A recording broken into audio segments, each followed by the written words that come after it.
السلام عليكم ورحمة الله وبركاته. شلونكم؟ شو اخباركم؟ ان شاء الله بخير. اليوم مقطع سريع حبيت احكي لكم اوضح لكم شي واحد.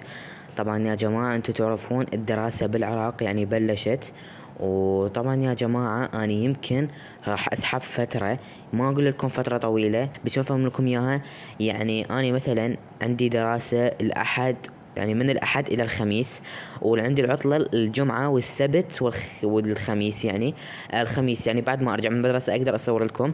فيا جماعة أنا ما أقدر أصور لكم بوقت أني عندي بيه دراسة وضغط، وخاصة أني صف ثالث متوسط. أنا مو يعني مو شو أقول إياها، أنا مو يعني عادي ولا مرحلة مو وزارية، لا يا جماعة أنا مرحلة وزارية، فلازم أشد بيه حيلي يعني.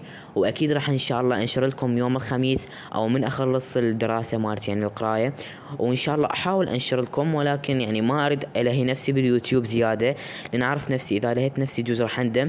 فيا جماعه مثل ما قلت لكم ما اريد الهي نفسي حيل يعني عن الدراسة يعني.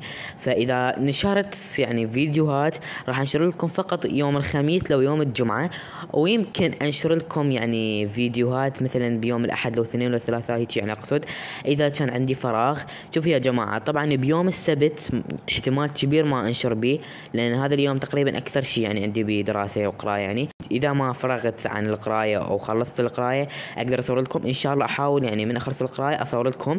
بس يا جماعة يعني مثل ما قلت لكم ان انا متأكد ما راح اقدر اصور لكم حيل، فقط يوم الجمعة والخميس يعني.